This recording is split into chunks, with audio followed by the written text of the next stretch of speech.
Address 32 Peter's Confession and True Discipleship. And it came to pass, as he was alone praying, his disciples were with him, and he asked them, saying, Whom say the people that I am?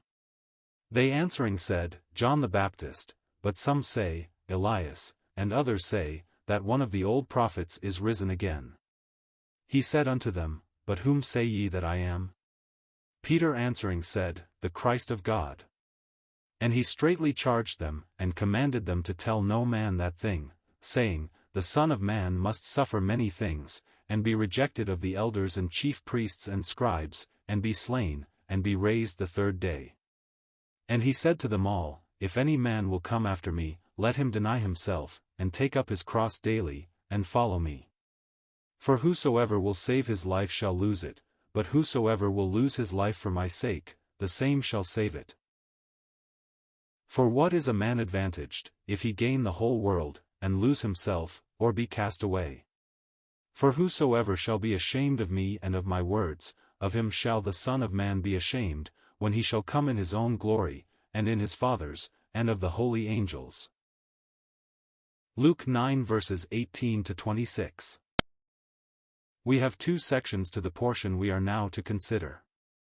The first is Peter's confession, and then the price of discipleship.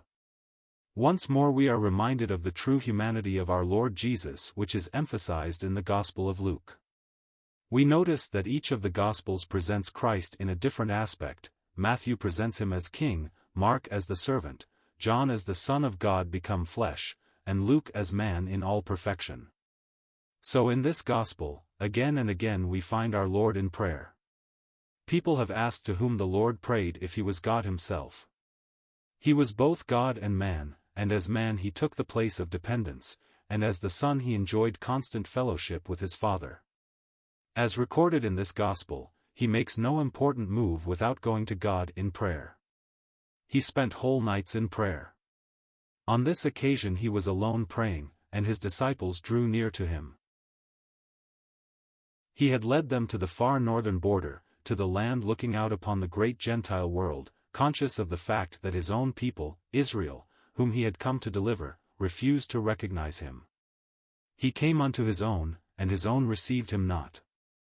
It was with the blessing of the Gentile world in view that he asked the disciples, Whom say the people that I am? They answering said, John the Baptist, but some say, Elias, and others say, that one of the old prophets is risen again. Herod and others said that he was John the Baptist risen from the dead. They did not know of the incident when Jesus came and was baptized by John the Baptist.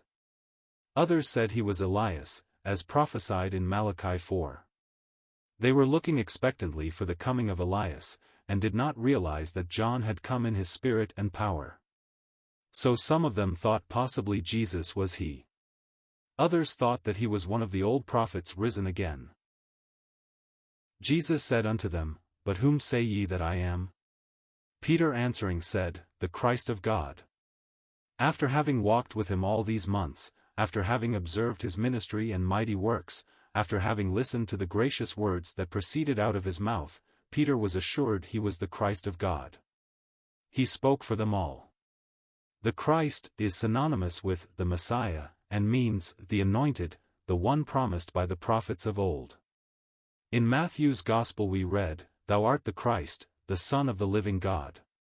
It was a wonderful confession, because, so far as the record goes, Jesus had never said that this was the truth, but they had deduced it from what they had seen and heard.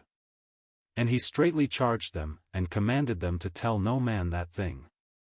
Why, you would have expected that he should have told them to spread the word around all over, and tell people everywhere just who he was.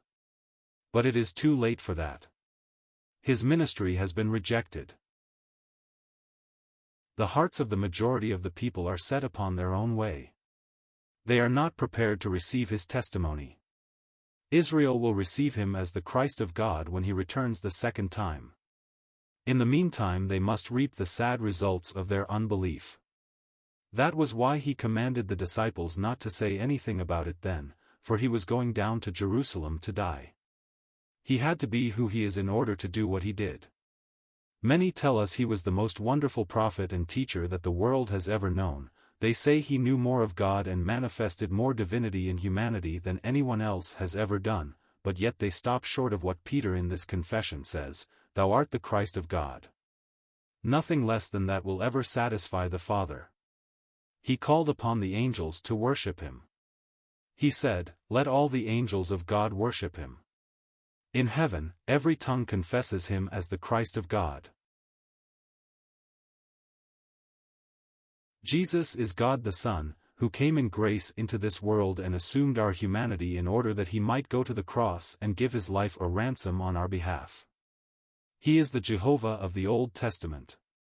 If thou shalt confess with thy mouth the Lord Jesus, and shalt believe in thine heart that God hath raised him from the dead, thou shalt be saved. Every blessing for time and eternity is linked up with that confession of the deity of our Lord Jesus Christ. In Luke's account of this confession, nothing is said of what is recorded in Matthew as to the special blessing the Lord bestowed on Peter. He passes that over and immediately proceeds with the test of discipleship. Jesus tells them, "The Son of Man must suffer many things, and be rejected of the elders and chief priests and scribes, and be slain, and be raised the third day." He was as truly man as he was God, God and man in one blessed and adorable person. Nothing took him by surprise, he knew all that was before him. When he came from glory down to the manger in Bethlehem, he knew what was going to take place. He came to die. He said, "The Son of Man came not to be ministered unto but to minister, and to give his life a ransom for many, in order that he might be the sacrifice for sinners." As a result of this sacrifice our sins are forever put away. He knew that he was to die and that on the third day he was to be raised again. Now in view of all this, the revelation of his person and the revelation of the work he was to perform, he speaks to his disciples, as he does to us. He said to them, "If any man will come after me, let him deny himself, and take up his cross daily, and follow me." Let us be clear as to that of which he was speaking. He is not telling us how we may obtain forgiveness of our sins, we are told that elsewhere. He is not telling us here how we may obtain eternal life, he makes that clear elsewhere, "For God so loved the world, that he gave his only begotten Son, that whosoever believeth in him should not perish, but have everlasting life." What is it that he is speaking of here? It is the place that his disciples are to take in this world, the place of identification with him in his rejection, they are to follow him. But observe, no one was ever saved through following Jesus. If you and I could be saved by following Jesus, then salvation would be the result of human efforts. We cannot be saved by imitating our blessed Lord. We are not told that we are saved by taking up our cross. But after we know that our sins are forgiven and that we have eternal life, we are called upon to follow him. If you profess to have believed in him and trusted him as your Savior, you are called upon to follow in his steps. You are not left to choose your own path. He has marked out the way that you are to go. It is to such that he says, "If any man will come after me, let him deny himself, and take up his cross daily, and follow me." What does it mean to deny oneself? What did it mean for Peter to deny our Lord? They came to Peter and said, "You are one of his disciples." Peter said, "I am not." They said unto him again, "Of a truth this fellow also was with him, for he is a Galilean." And Peter said, "Man, I know not what thou sayest." Challenged a third time, Peter, with an oath, denied that he was one of Jesus' disciples. He refused to own Christ in any way. What does it mean when Jesus said, "If any man will come after me, let him deny himself, and take up his cross daily and follow me"? You are to refuse to know yourself in order that he may have his way with you on this earth. I am no longer to seek my own interest, but I am to seek that which will glorify him. I am to say, "I know not this man, but I do know that man, and for him I will gladly surrender everything." If you had been living when this gospel was written and you had seen a man bearing a cross as he walked along the road, you would have known that that man was going out to die. That was what it meant. Jesus, when he carried the cross, was going out to die. So to take up my cross and follow Jesus, means to take the place of death to self, and to be prepared to die for him. The Apostle Paul said, I die daily. The consistent disciple says, I am ready to die to all carnal hopes and selfish interests. I am no longer to be dominated by fleshly desires, but I am to live unto God. Tested by words like these, how little most of us know of real discipleship. If any man will come after me, let him deny himself, and take up his cross daily, and follow me. Let him refuse to know himself and take the place of death. For whosoever will save his life shall lose it, but whosoever will lose his life for my sake, the same shall save it. What does he mean by that? All down through the centuries there have been those who have said that it costs too much to follow Christ and to yield oneself to his allegiance. It means the loss of the good opinion of loved ones, the loss of friends, and fame, and profit. Sometimes it means leaving loved ones and friends and going to another country to preach the gospel. Listen, my dear friends, if the Lord is calling you to some particular path, you cannot afford not to hear and follow him. For whosoever will save his life shall lose it, but whosoever will lose his life for my sake, the same shall save it. I have always been thankful for a little incident that might have seemed trivial at the time. It took place after I had been converted, when I was only a lad, at a Saturday night meeting on the street corner, in which I was participating. Along came some of my schoolmates, and they were dumbfounded at seeing me in this meeting, and they listened in amazement when I witnessed for Christ. On Monday when I came to school, they greeted me derisively, shouting, Hallelujah. I said, Praise the Lord. Then they said, Praise the Lord. I replied, Amen. Some who were kind to me said, Harry, what do you mean by turning religious? You are throwing your life away. Why, that is just what I intended to do. And it came to me so clearly, and I am thanking God that He in His grace started me that way. I wouldn't exchange these 53 years of service for the Lord Jesus Christ for any career that the world might offer me. It may seem that you are losing grand opportunities for advancement if you deny yourself and follow Jesus, but He has said, Whosoever will save his life shall lose it, but whosoever will lose his life for my sake, the same shall save it. Think of the noble army of martyrs down through the ages. Think of those who have literally given their lives rather than deny the Lord Jesus. How thankful they are today that they counted all things but loss, even life itself, to glorify the Lord Jesus Christ. Don't hesitate, young Christians, to make your decision, to dedicate yourself to the one who gave his life for you. Say from the heart,